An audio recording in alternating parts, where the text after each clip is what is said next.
నెమ్మది వేస్తే ఈ రుచే వేరే, ఈ రుచే వేరే.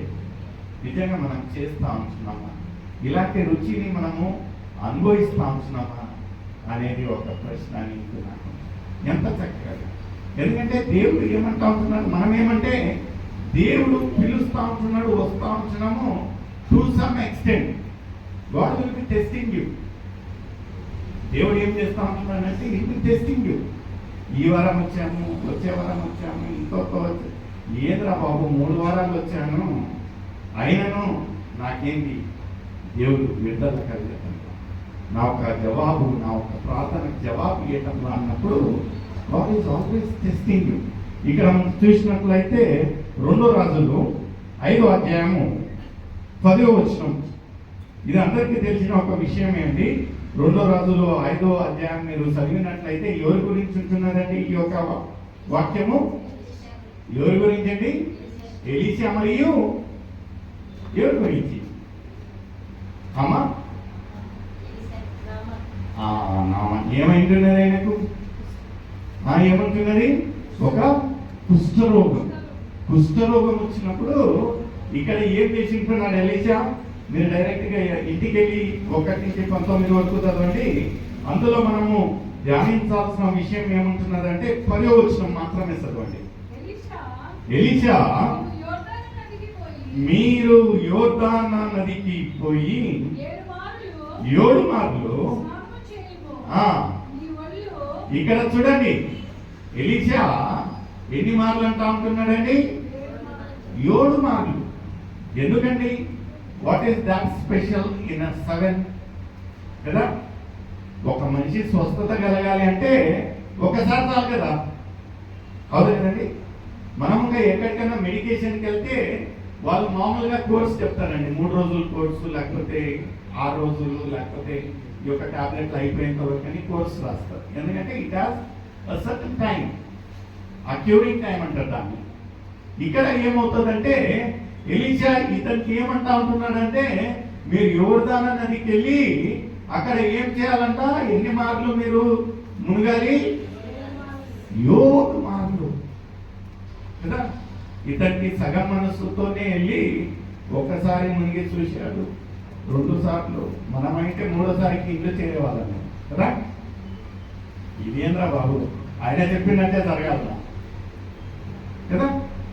ప్రవక్తలు, దైవ సేవకులు, దేవుడు ఎప్పటికీ మనకి ఏమన్నా చెప్పినట్లయితే మనం దైవికంగా వాటిని పాటించాలి. నిజంగా ప్రియమైన సోదరుడా, ఇక్కడ కుష్ఠరోగం అనేది ఎంత హీనమైన ఒక రోగము, వ్యాధి అంటే అప్పుడు కాలంలో ఏమవుతా ఉంటున్నదంటే వాళ్ళను ఆ ఒక పట్టణం నుంచే వెలివేసేవాళ్ళు. ఈ was scene like and treated like a criminal. ఇంటి నుంచి, పట్టణం నుంచే. ఎందుకంటే అతనికి కుష్ఠరోగం ఉంది. ఇక్కడ మనకు ఇప్పుడు పెద్దగా కుష్ఠరోగాలు కనపడటం లేదు, కానీ కుష్ఠరోగం అనేది అది మనకి ఏమనిపిస్తుంది అంటే ఇట్స్ ద వెరీ, ఎవరన్నా కుష్ఠరోగంతో వస్తే వేరే వాళ్ళు వస్తే వేరే రకంగా ఉంటుందేమో, కానీ కుష్ఠరోగం వస్తే మనం we take the utmost care కదా, కొంచెం దూరంగా ఉంటాం. ఒకరోజు ఏమయ్యాదంటే నా ఒక జీవితంలో నేను కొత్తగా ఈ యూత్లో చేరినప్పుడు మేము అవుట్ రీచ్ ప్రోగ్రామ్కి వెళ్ళేవాళ్ళం. వేరే వేరే ఊర్లోకి వెళ్ళేది, ఒక సువార్త ప్రకటించడము, వాళ్ళకు భోజనాలు అని. నేను అది ఫస్ట్ అవుట్ రీచ్ ప్రోగ్రామ్ వచ్చేసి గదగలో ఉంటున్నది, అందిగోల్ అనే ఒక ఊరు ప్రదేశం. నాకు ఏమైంటున్నదంటే నా డిపార్ట్మెంట్ వచ్చేసి క్యాటరింగ్ ఉంటున్నది. క్యాటరింగ్ అంటే వాళ్ళకు భోజనాలు సెట్ చేసేది. సో మా దగ్గర ఏమైపోయింటున్నదంటే లాస్ట్ మినిట్ వరకు ఆహారం సిద్ధపాటు కాలేదు, ప్యాకింగ్ కాలేదని మేమేం చెప్పామంటే ఎవరైతే దీంట్లో ముఖ్యస్థులు ఉన్నారో మీరు ముందుకెళ్ళండి, మేము ప్యాకింగ్ చేసుకొని వాటిని తీసుకొని వస్తామని మేము వెళ్ళాము. మాకు వాళ్ళకు దాదాపుగా ఒక 2 గంటలు వ్యత్యాసం వెళ్ళాము. అక్కడికి ఏమైపోయిందంటే సువార్త ప్రకటించడం జరిగింది, ఫిల్మ్ షో అయిపోయింది, అంత అయిపోయింది. లాస్ట్కి ఇంకా మా పోర్షన్కు మేము అందుకొని వచ్చేసరికి నాకు ఆ ఒక ప్రాంతంది ఆ ఒక హిస్టరీ తెలియదు. ఎందు గురించి ఎక్కడ అంటే ప్రత్యేకంగా అక్కడికి ఎందుకు వెళ్తాం ఏం తెలియదు. నేను వెళ్ళాను, తర్వాత అందరికీ ఫుడ్ ప్యాకెట్స్ ఇచ్చాము. అంత అయిపోయింది. కొన్ని మంది మా దగ్గరికి ప్రార్థన కోరికకి వచ్చింటున్నారు. ప్రార్థన కోరినప్పుడు ప్రార్థిస్తా ఉంటున్నాము, అంత అయితా ఉంటున్నది. అయితే నాతో పాటు ఎవరు ఉంటున్నారో వాళ్ళు ఒక డిస్టెన్స్ మెయింటైన్ చేస్తూ ఉంటున్నారు. నాకు తెలియదు, ఉత్సాహం కదా, ఏమంటారు ఒసా కస్టమర్కి అంటారు కదా కన్నడలో. ఏంటంటే అన్ని ఎక్సైట్మెంట్, అన్ని మనమే చేయాలి అన్నట్టుగా దుంకి రంగంలో ప్రార్థించడమేమి, వాళ్ళతో మాట్లాడటం, వాళ్ళందరూ ఇంతగా నిలబడుకొని చూస్తా ఉన్నారు. నేను అనుకున్నా, ఓ కొత్త వాళ్ళని నాకేమన్నా ప్రోత్సహిస్తూ ఉంటున్నారేమో, అవకాశం ఇస్తా ఉంటున్నారేమో అనుకొని అన్నీ నేనే చేసేస్తాను. లాస్ట్కు వెళ్ళేటప్పుడు నాకై నేనే చేయి చాపి వాళ్ళని సెకండ్ తీసుకొని పోయినప్పుడు, అప్పుడు ఎవరైతే అక్కడ నించొని ఉన్నారో గబెక్కి చెప్తే గుర్తులే తర్వాత నన్ను చూసామన్నా. నాకు అనిపించేది ఎందుకు వీళ్ళు సెకండ్ తీసుకుని వాళ్ళు తీసుకోవటంలో నన్ను ఆటంక పరుస్తూ ఉంటున్నారు ఎందుకని అక్కడికి వెళ్ళి చూసినట్లయితే దారిలో వచ్చినప్పుడు ఎవరైతే మాకు లీడర్ కొడుతున్నాడో అతను చెప్పాడు, బ్రదర్ అంత బాగానే ఉంది, ఉత్సాహము ఎనర్జీ అంతా బాగుంది, అయితే మనం ఎక్కడికి వస్తా అంటున్నాము, ఏం చేస్తా అంటున్నాము కొంచెం తెలుసుకోండి అన్న. నాకేనే ఎందుకు ఇలా, ఎందుకు బ్రదర్ ఏమన్నా ప్రత్యేకత ఉందంటే, ఏం లేదు బ్రదర్, గదగ్లో అందిగోలు అనేది ఒక రిస్ట్రిక్టెడ్ ప్లేస్, అక్కడ మనము దర్శించింది ఒక లెప్రసీ క్యాంప్. ఏంటంటే లెప్రసీ క్యాంప్ అక్కడ ఇప్పుడు కాలంలో అలాగా ప్రాంతాలు ఉంటున్నాయి ఎక్కడైతే లెప్రసీని దూరంగా పెట్టి అంటున్నారు.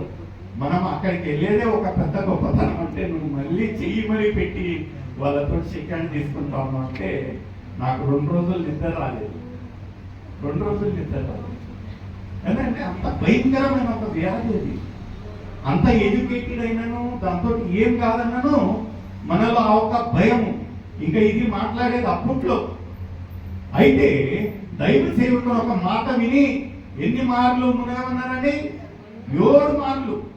7 మార్లు మునిగిన తర్వాత your flesh will be restored అని రాసి ఉంటున్నారు. తెలుగులో ఏమంటున్నారండి? నీ ఒళ్ళు మరలా బాగై. హల్లెలూయా, హల్లెలూయా. నిజంగా ప్రియమైన సోదరుడా, ఇక్కడ మనం గమనించాల్సిన విషయం ఏమంటున్నారంటే, ఎవరన్నా దేవుడు పదే పదే నీతోటి మాట్లాడుతూ ఉంటున్నాడు. ఒకసారి ప్రార్థించు, 2 మార్లు ప్రార్థించు, 3 మార్లు ప్రార్థించు, పదే పదే ప్రేయర్, కంటిన్యూ ప్రేయర్. ప్రేయర్ అంటే కొన్ని మంది ఏమంటారంటే పుష్ పుల్ అంటారు. పుష్ అంటే ఏంటండి? Prayer until something happens, PUSH. It is push అంటే ప్రేయర్ అంటిల్ సంథింగ్ హ్యాపెన్స్, అంటే కార్యం జరగాలి అంతవరకు మనం ప్రార్థించాలి.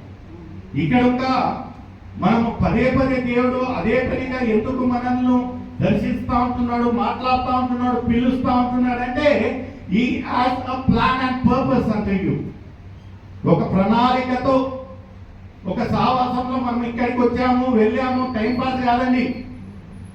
For each and everything we have not come here as an accident. Accident గా రాలేదండి ఇక్కడ. మనం ఒక ప్రణాళికతో, God has a plan and purpose into your life. ఎప్పుడు ఎవరి ద్వారా ఎలా దేవుడు మీతో మాట్లాడబోతా ఉంటున్నాడు, మీ యొక్క మనసులు ఎలా మారుతా ఉంటున్నాయి, ఎప్పుడు మాట్లాడుతూ ఉంటున్నాయి అనేది we cannot predict. ఇక్కడ ఆ కుష్ఠరోగము అనే ఒక వ్యాధి జస్ట్ నీళ్ళలో అతను జీవితాంతం ఎన్నిసార్లు నీళ్లు పోసుకుని ఉంటాడు, ఎన్నిసార్లు అక్కడికి వెళ్ళి మునిగి ఉంటున్నాడు. అయితే దేవుని యొక్క కార్యము ఎంత అద్భుత రీతిగా అంటే ఒక కుష్ఠరోగము restored with the fresh flesh అంట. ఎంత చక్కగా చూడండి ప్రియమైన సోదరులు. మనం ఎప్పుడు సనుకోకూడదు, కొనుక్కోకూడదండి. ఎందుకు? God has a plan. He has certain number in your life. దేవుడు చెప్తా ఉంటున్నాడు ఇన్ని మార్లు, 7 మార్లు. ఆ దైవ సేవకుడు చెప్పింటున్నాడు 7 మార్లు నేను నీళ్ళలో మునిగి తెచ్చినట్లయితే నీ యొక్క ఫ్లెష్ ఏమైతుందంట, చర్మము మృదుగా